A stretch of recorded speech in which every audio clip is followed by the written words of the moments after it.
Hey everybody, so today we're going over the third dev diary for the Archon Prophecy. That is the upcoming expansion for Age Wonders 4. This might say dev diary 45, but that's the 45th overall. This is the third one for the Archon Prophecy. So the last two dealt with the new culture that they're adding. This one is dealing with the new tomes that they're adding.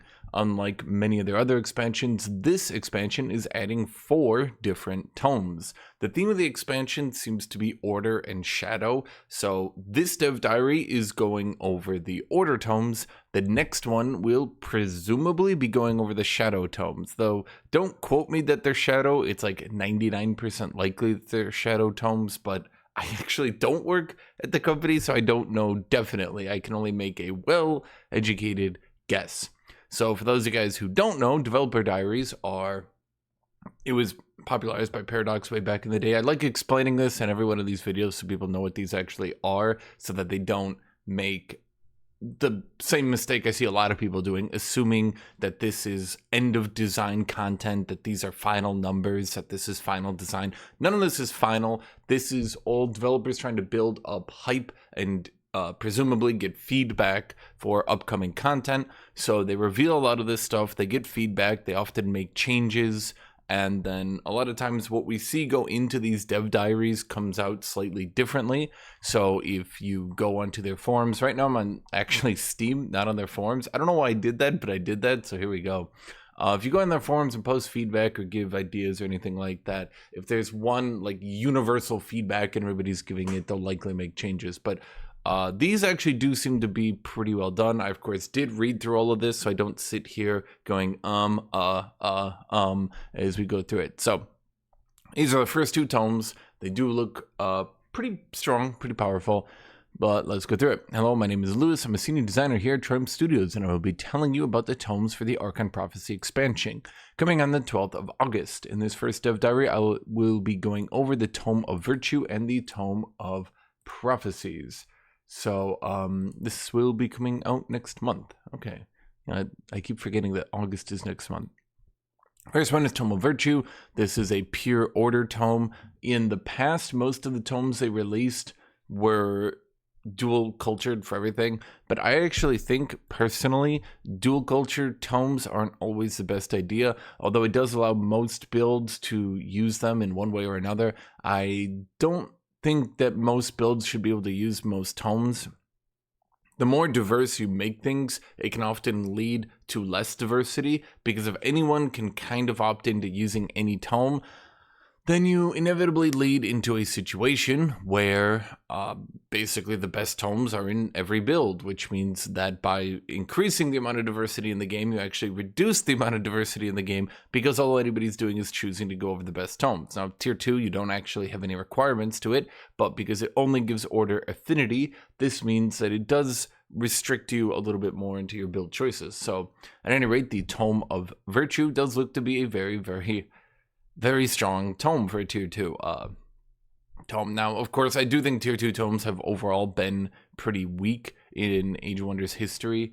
If you look at it, most of the best builds, I shouldn't say most of them, a lot of the best builds are just using a lot of Tier 1 tomes.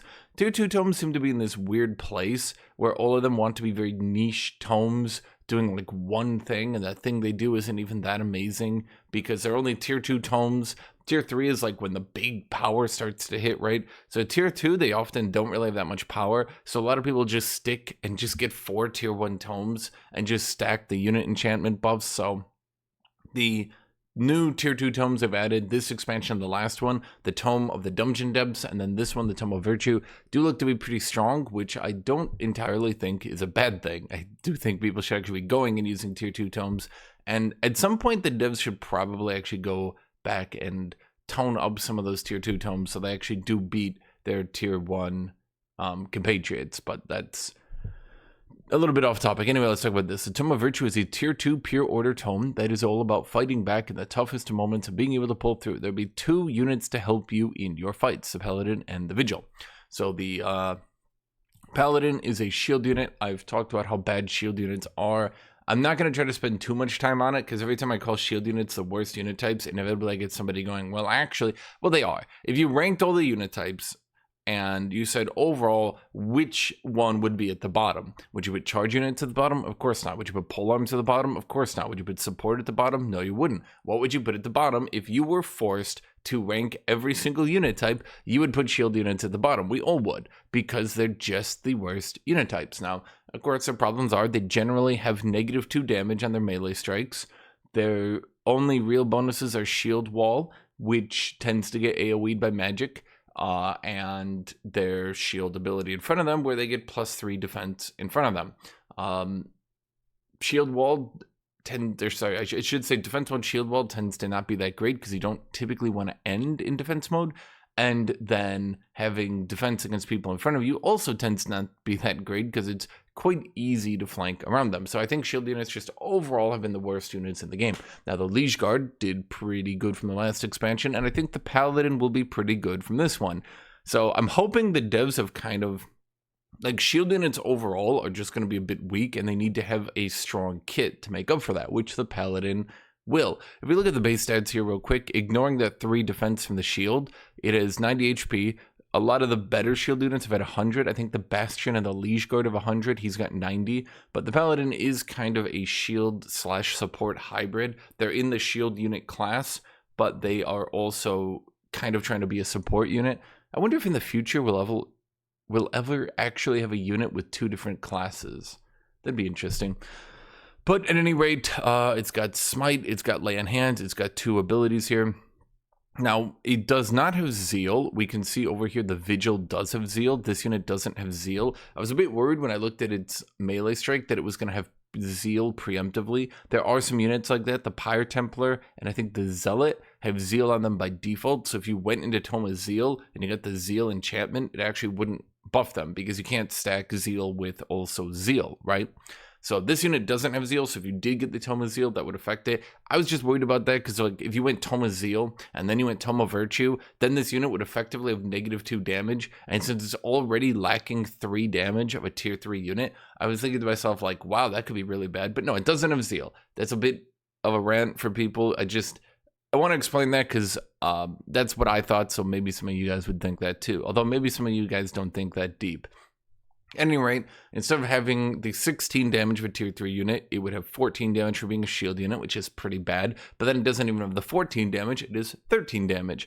3 of that damage does come off as spirit damage. So with HP, that's not that great. Even though 90 HP is average for tier 3, most tier 3 shield units will have 100, at least the good ones will right now, right? Even though I don't think the Bastion is that great. Let's say at the very least the Liege Guard and the Bastion will, but the Liege Guard is a really good shield unit. The Bastion is I do see optional cavalry here, so this unit will fit really good into cavalry builds, which is nice. It means it's not slow. It doesn't have weaknesses like the Barbarian Berserker. Definitely has huge weaknesses that are hard to overcome just because it's not an optional cavalry, and it's average speed, which is not great for a melee unit, right? So what does it do then that I would still call this an overall good unit? The Paladin is a tier 3 shield racial unit with the support capabilities. Their Lay on Hands ability lets them or another unit keep pushing in combat, healing them and giving status protection against future attempts to place debuffs on them. I'm assuming this just means it gives status resist, which is just a buff. That's just a generic buff that a lot of things give. I'm assuming they're just wording this fancifully. They're not giving us a new effect. Don't read too much into it. So Lay on Hands will be a heal off a shield unit, which is always good. How much does it heal? If I had to just guesstimate based on what the devs do, I'd guess about 20, which is okay. If it was above 20, if it was maybe 30, potentially even 40, that would be really good. 30 would be good enough. I do think there's some ways that you can boost the amount of healing you get, obviously off tier 1, the Tome of Useless Monks, and then trees later on in the game. So if it healed 30, I would call that good. 20 would still be acceptable, I guess. It also gives status resist, which is an okay effect, but you generally don't, like, status resist generally is good at people that haven't already been hit and debuffed a lot. People in need of healing. So it's like one of those, you're putting a band-aid on a broken arm type situation, but we'll see. Okay, so Lay on Hands does give it something it can do when it's not just sitting there on the front line, so that is good. Having just a spare heal is always good. People like healing, right? And then their Smite is an excellent first strike ability, a single action attack that does good damage and places the Paladin in defense mode. So of course, the Paladin, if he is just, the weakness of this unit seems to be that if it's just on the front line hitting people with melee strike, then it will not come up to snuff. That will just make it quite weak. If you want a shield unit just on the front line using melee strike over and over again, then you will probably want a different unit, because this one does below average damage, even for a shield unit, quite below average damage for an actual, for a tier 3 unit, is quite below average damage, right? Even if you're looking at a shield unit, it's got a mere resistance of 3, 90 HP. So in a pure upfront confrontation, if this unit and let's say a Liege Guard were just sitting there whacking at each other, this would lose 10 out of 10 times, right? But its advantage seems to be this Smite ability, coming out with 30 damage, 20 of that being spirit damage, and placing it in defense mode afterwards. That is quite strong. So over a long fight, I think the Paladin will be weaker. Over a short fight, it is quite strong. If a battle lasts like 2 turns and it can just smite into lay on hands, that's going to make it quite frustrating for the enemies to get through. But if it's sitting on the front line in a shield wall, just hitting people repeatedly, that seems to be what the unit wants to do. But if it was doing that, it will come out a little bit weaker than other units that would just be sitting on the front line hitting people repeatedly, right? Because its melee strike is losing a 3 damage boost, but it's not the end of the world, right? Overall, this does look like a very, very, very, very strong unit, which is also good because Tome units, tier 3 units from Tomes, have always kind of been in this weird position where a lot of times people, again, will just take pure tier 1 Tomes, buffing their tier 3 cultural units, not take a tier 3 unit, and then work towards a tier 4 racial unit to start building. So for example, if I was to play, I don't even know, Primal, I would build towards my tier 3 cultural unit, and then I would just take a bunch of buffs for that, and then I would replace it eventually with a Stormbringer or a Pyro Templar, right? But it's very few, it's not often that you want to use a Tome racial tier 3 unit, and I do think they need to be a bit stronger than cultural units, or at least fill a niche, because you are using one of your research slots on them. You are taking a tome for them. So there's definitely been, I think, a bit of a bias against the racial tier 3 units. The only ones that have really ever been worth doing are the bow units, because most cultures, I think, like pretty much, I think there's 2 cultures right now that actually get a tier 3 bow unit, a ranged unit, right? So definitely tier 3 racial units do need to be a bit better. And this one, it is very strong. We'll see if it's too strong.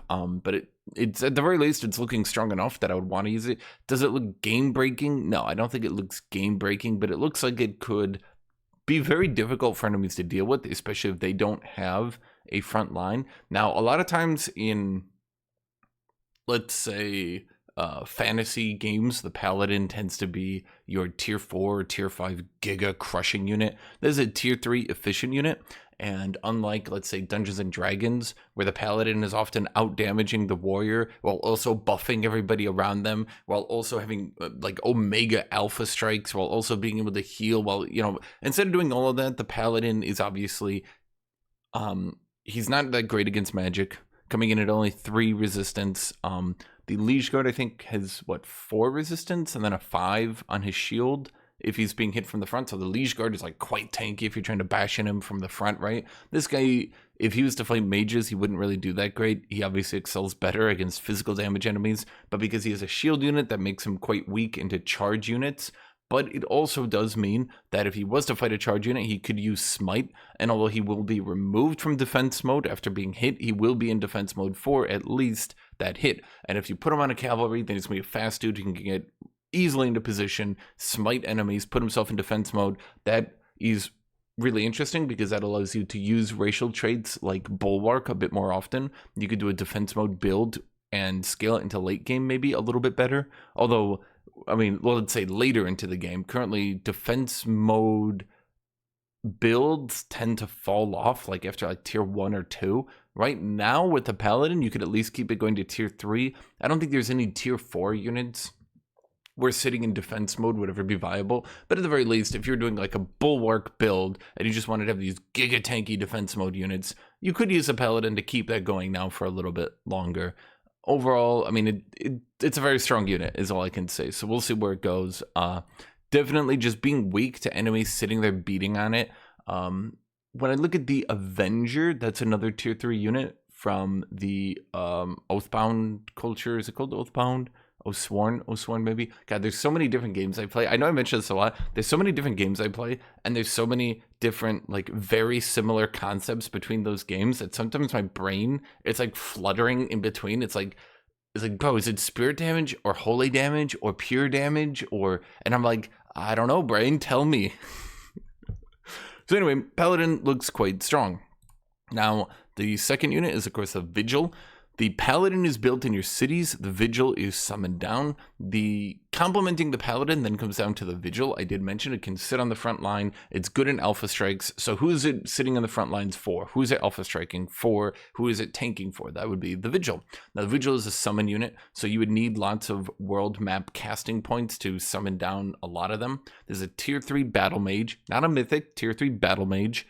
And so if you buff battle mages at all, he gets all the buffs, and this does look to be another decently strong one, but it does depend a lot as to some of these numbers. They haven't shown all the numbers, whereas with the Paladin, most of the numbers are seen, other than how much lay on hands heals.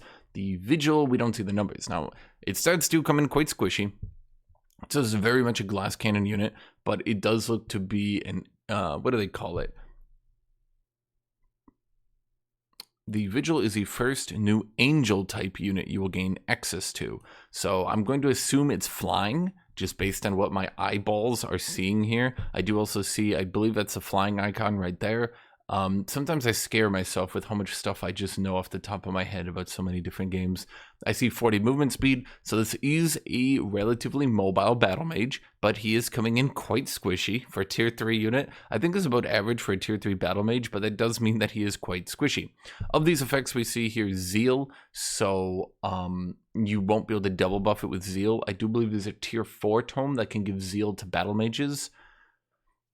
It can't get it a second time then, so Zeal is already factored into its damage type. That might make it scale a little bit weaker than a different battle mage, but it's non-racial to begin with. So if you did want to do a shield and battle mage build, you'd probably want to go with a tier 4 battle mage anyway, right? Or we'll see later on, there's another tier 4 unit that you could definitely replace this with. But throughout the mid game, this definitely does seem to be a unit. You can slap it down in your armies, sit it in the back end, and it will do a lot of damage to people in front of it. So let's look at what it does then. The Purifying Blast ability hits a main target and all adjacent units to it, removing all positive effects from the main target and 2 from the adjacent. Now, Purifying Blast does, it is worded as if it would hit your own units, so there is a little bit of a danger in this one, especially because this is a 40 damage nuke. 40 damage coming out from a battle mage is quite deadly, so Vigil will be a bit scary to your own paladins, but I guess the general idea here is that the Purifying Blast, it does say it hits a main target, so I imagine you have to put it on an enemy, and then it hits one tile adjacent to it. So unlike a lot of other battle mage abilities where you just AoE behind the front line, hit everybody on the front line, and not hit your own units, this one does seem to put your own units in danger. That is how it's written, so I'm going to assume that's how it's done. And whoever it hits, the primary target, loses all positive effects. Then the other people it hits lose 2 positive effects. So this is a very deadly unit to allow to be in range, I guess is the best way to put it. If you allow the enemies to sit this in range and hit you, it will hurt a lot. Now, I do think angel type unit just means celestial type unit, because I see the resistances seem to be about the same, but maybe it's like an angel celestial. We might see like an angel undead later on. We'll see. It could be an angel celestial, or this could just be what the new angel type does. I mean, we'll see.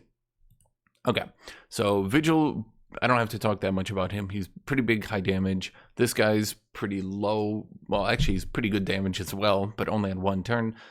He sits on the front line, pretty good damage for 1 turn. He sits on the back line, pretty good damage for 1 turn as well. The Radiant Bolts, that's what, 14 damage? That's not a lot of damage. So the Vigil is very much about his big Giga Nuke.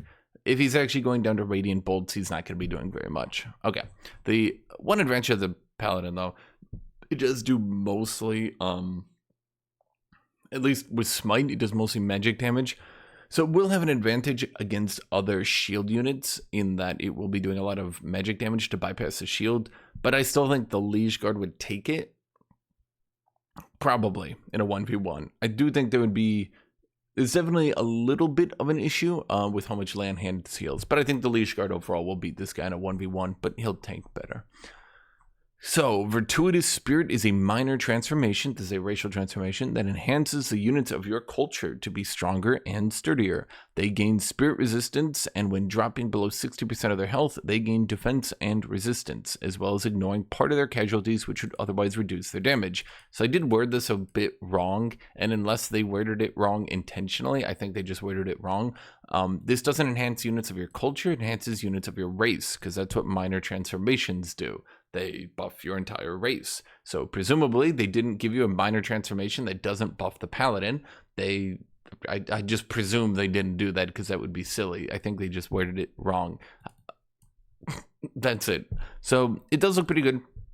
You get more spirit resist. Spirit resist was always one of those things where it wasn't that important because no one ever really did that much spirit damage. Like there was spirit damage in the game and it was dealt pretty a lot of people did spirit damage, but because the actual numbers coming off spirit wasn't really that high, like it wasn't like a lightning evocation, it was never really that important to get that much spirit resist. So there will now be 2 ways to get spirit resist from order off a tier 2 and a tier 3 tome.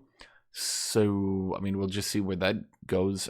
Hopefully they don't make spirit damage like a penalty where everyone kind of has a little bit of spirit resist. So now spirit damage goes from last expansion, spirit damage was at a premium because there's basically no spirit resist. But now with order tomes being emphasized more people go into a tier 3 or tier 2 or tier 3 order tome, and now like everyone is spirit resist. I hope it doesn't end up being that thing where like everyone wants to not be doing spirit damage, much like how everybody wanted to not be doing blight damage because there was so much blight resist in the game last expansion. Okay, so pretty good minor racial transformation coming out of tier 2 tome. Pretty solid. Nothing bad in the tome thus far. The last 2 effects are the Heroic Stand, a tactical combat support spell that removes negative status effects from a friendly unit, giving them steadfast, and removes all their casualty penalties. Depends on the cost of the spell, obviously. It's not exactly looking that amazing. I mean, it doesn't seem to heal. It can remove stun, and it can give them steadfast, and it removes the casualty penalties. Basically, if a unit is left at like 20, 30, 40% HP, you could then use a spell on them, which would remove all the damage penalties from casualties. Now, I'm wondering if that stacks. Could you actually get more damage from being at low HP then? Because you remove all the casualty penalties, and let's see, this one ignores part of their casualty penalties. This one removes all casualty penalties. I wonder how these stack. Could you actually stack them in a way that you... They say removing the penalties. I wonder if it literally does remove the penalties, or if you could eventually, air quote, remove so many penalties that your penalty for being at low casualties, or I should say for being at high casualties, is like, instead of being negative 60% damage, you lower it to negative 0% damage, and then you lower it to like negative 60% damage, so now you're doing 60% more damage. I'm wondering how that's gonna work. At any rate, it doesn't look that amazing. It's neat to have, but I would probably not grab it if given the choice, which is not every tome can have everything be amazing. It does serve a decent idea, right? Like you could cast it on your lord to ensure that your lord doesn't get wiped out. I am wondering, could you stack this on your lord repeatedly so that they can't die unless the enemy has a purge? House of Charity is part of the Virtuous Spirit of the tome. This city structure shows that charity can have its benefits, as it turns 10% of gold income in that city into double that amount in food and production. So if your city produces 100 gold, they lose 10, but then gain 20 food and 20 production in return. This is kind of interesting. I think food is worth less than gold, but of course you are getting double the food of the gold you're losing, and you're getting double the production. Production is probably worth the same as gold, maybe a little bit more, depends on what your city needs, right? At any rate, the House of Charity definitely looks like an interesting building. It's not a bad building. I would take it if given the choice. I'm not sure I would like, if I had a bunch of good options to take, I'm not sure I'd go for the House of Charity, but it's never really a bad option. Definitely if you had a build that produced a lot of gold, you could then, on your third tome, get the House of Charity, slap that down into a city, and that city would get all the production it needed, as well as getting a decent chunk of food. But losing only 10% kind of limits how good it can be, because if you're producing all the way up to 100 gold, then you're only getting 20 food, 20 production, right? So even if you produce 200 gold, just the mere 10% that it's making here means that you're kind of limited as to how much you can convert to begin with, right? Okay, so let's go down to Tome Prophecies. Tome Prophecies is a tier 3 tome, and it is Order Astral, first Order Astral tome. It has a special province improvement right here, and it looks to also be pretty strong. The Tome of Prophecies is a tier 3 Order and Astral Affinity tome. It spells manipulate probability and apply a new status effect. Precognition. Precognition. Somebody said that was in Age of Wonders Planetfall. I never actually played that game. I kind of just started playing Age of Wonders 4 a couple years ago, and yeah. Precognition is a non-stacking buff that allows a unit to foresee the next direct attack against them and completely evade it. And one of the ways to apply it is through the tome's new unit, the Oracle. So kind of going with the flavor of all the different Order tomes they've added over the years is being really, really, really tanky. Now, Precognition, I have seen some people hating on it or calling it hard to read. I don't really see how it'd be hard to read. As long as it's visually represented on the battle map well, it basically just reads, the next attack doesn't. Which is pretty easy to understand. I think people could pick that concept up pretty quickly, right? And as we'll go into it, there's definitely not a power creep. A lot of times in games like this, I definitely always think back to Warhammer 40,000. Warhammer always had this issue where the newest unit or effect would always win. So basically, if I had the invulnerable armor and my enemy had the invulnerable anti-weapon, whichever one was newest would be the one that would win, right? The invulnerable armor would lose to the anti-invulnerable armor weapon, but then they would come out with the anti-invulnerable armor weapon, and then they would come up to the anti-invulnerable weapon, and then they would come out to the anti-invulnerable armor weapon, and then, you know what I mean? But in this game, they seem to be keeping it a little bit more reasonable. Okay, so the Oracle, and we'll get into why I just said all that. The Oracle is a tier 4 support unit that has 2 support abilities. Healing Portent heals all friendly units in an area for 40 hit points and gives them precognition. So it's the first tier 4 racial support unit, which is very strong. It's not an optional cavalry at all. And it has 32 movement speed, so this is kind of a slow dude. But its ability here, Healing Portent, is pretty good. A 40 AoE heal, giving them precognition, is pretty good. This will make your front line very tanky and keep up to date pretty easily. Striking Portent manipulates their offensive capabilities in an area and gives all friendly units True Strike so they cannot miss on their attacks, and Fortune, increasing their critical hit chance. So it's got 2 AoE buffs. One of them heals and gives the ability to block one attack. Well, not block, have one attack miss you. And the other one gives everybody True Strike, and then it also gives them critical strike chance. Now, the reason I went into that rant earlier is for gameplay curious, True Strike bypasses precognition, as precognition makes you see the attack coming and thus make it easy to dodge, but True Strike makes the attack unable to miss, so there's no dodging that. Now, in a lot of these turn-based games, there always comes down to the question, what should win, defense or offense? Should a perfect defense beat a perfect offense? Some games that want to be defensive oriented and be much, much longer will always have defense win, maybe until some giga late game mega weapon to end the game. Things like Supreme Commander or the new Beyond All Reason. Generally speaking, defense will beat offense until the late game, which does make the game a bit turtly. Games like this need to bear in mind that it needs to end eventually, right? Like, you can't have battles that just go on indefinitely, because that would be quite boring. There was a little bit of time where defensive stacking was just generally the strongest way to play, and it made the battles not exactly the most entertaining. When defense is strong and playable, it's good. When defense is the best build and there's no real way to go past it, it makes the game a bit irritating. So True Strike is already available in the game on a tier 1 tome, I believe.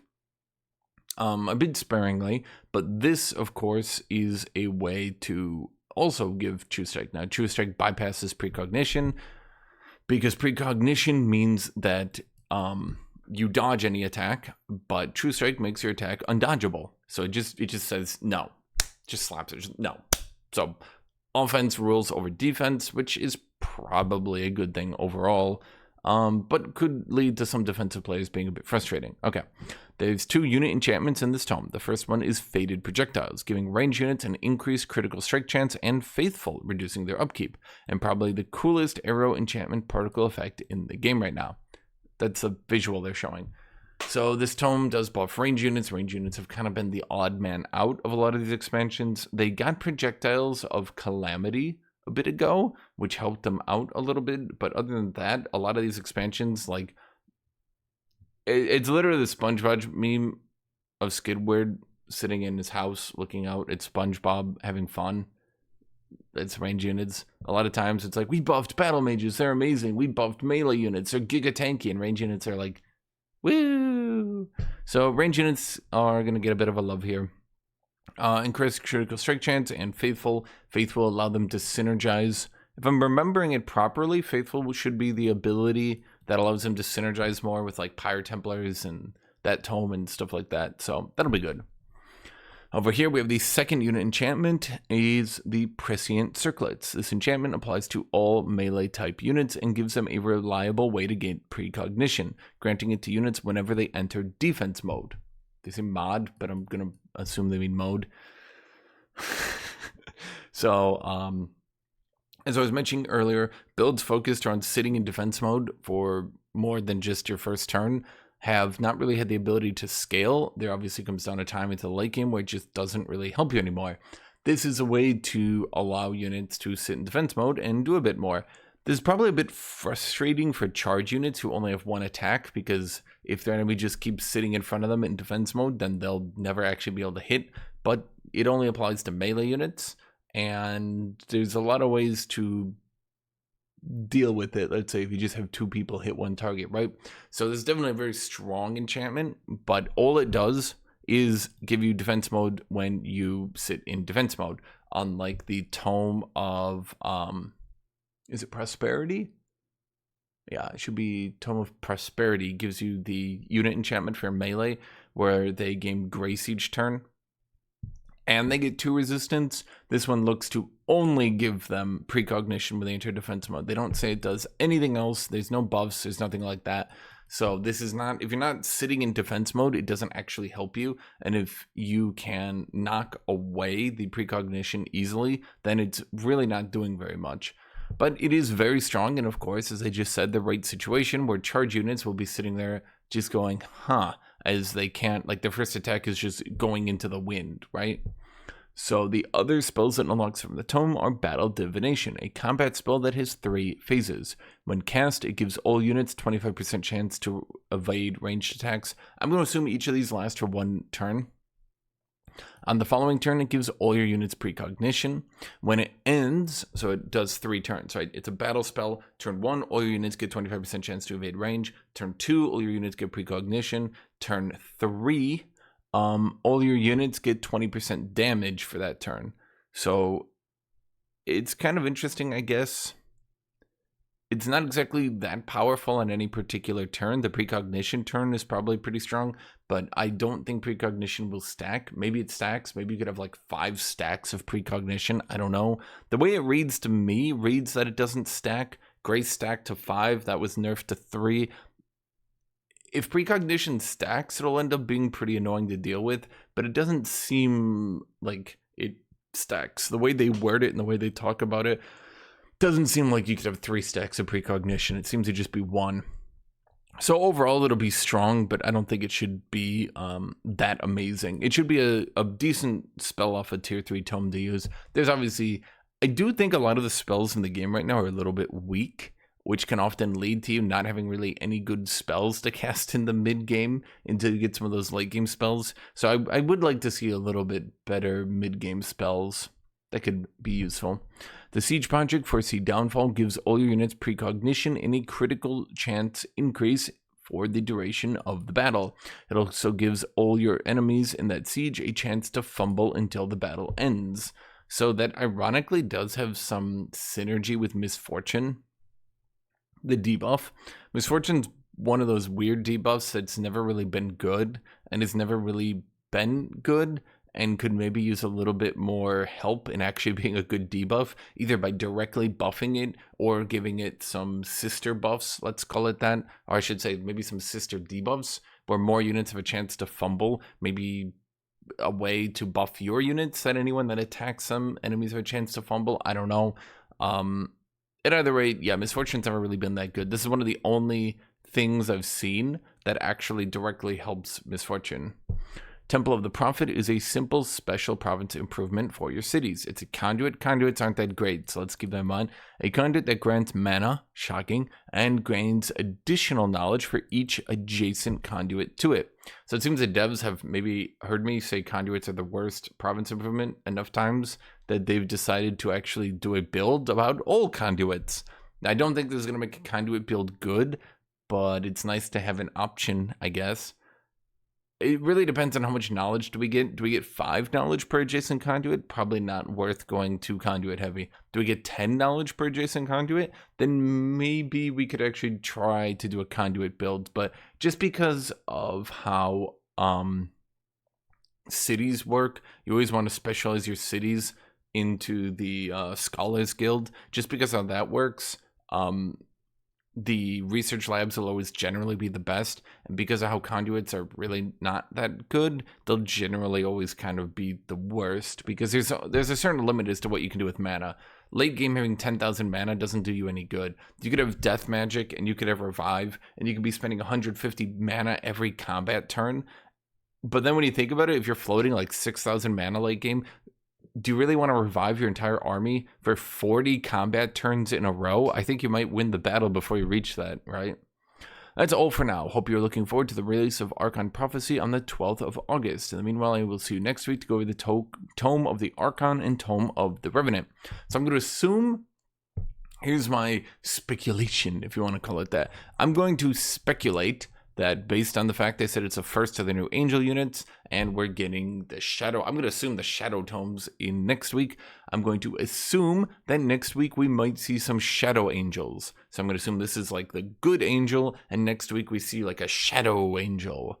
I think that's a pretty good guess. As for everything else in here, Paladin looks strong. Vigil, it's a summon, so you're only going to use it like once or twice, right? But I think it's going to be pretty strong as well.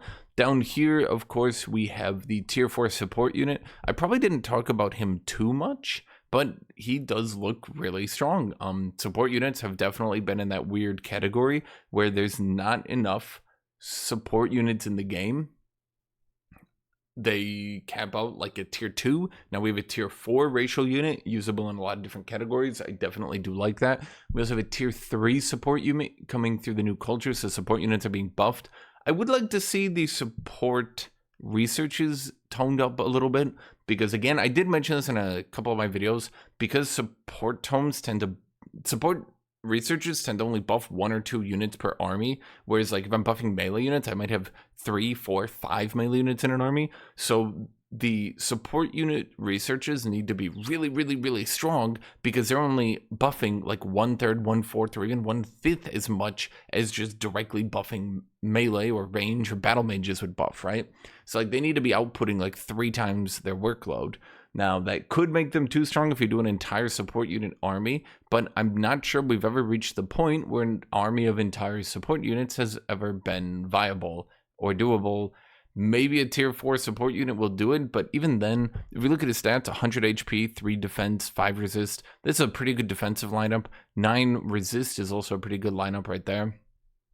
Overall, pretty tanky, but at a damage of 14 per hit and only hitting once, I don't think they would ever actually be able to win a battle no matter how many of these we stack. So, in my opinion, if they're doing a buff for support units by adding a tier 4 racial and adding a tier 3 racial cultural unit. I definitely think they should do what they did for Battle Mages last expansion and push in kind of like some sweeping buffs to support enchantments, particularly Tome of the Faithful with the Chaplain. I think the Chaplain should maybe just go directly to tier 3 so he's usable more in the late game, right? Maybe a tier 3 unit off a tier 1 Tome would be awkward, but it's kind of unusable right now. So I definitely think doing that would encourage more builds to at least continue to use one support unit in their armies. Yeah. Anyway, as for everything else, it all looks pretty good. These tomes look to be strong additions to the game. I don't think there's anything too broken here. These all look pretty strong.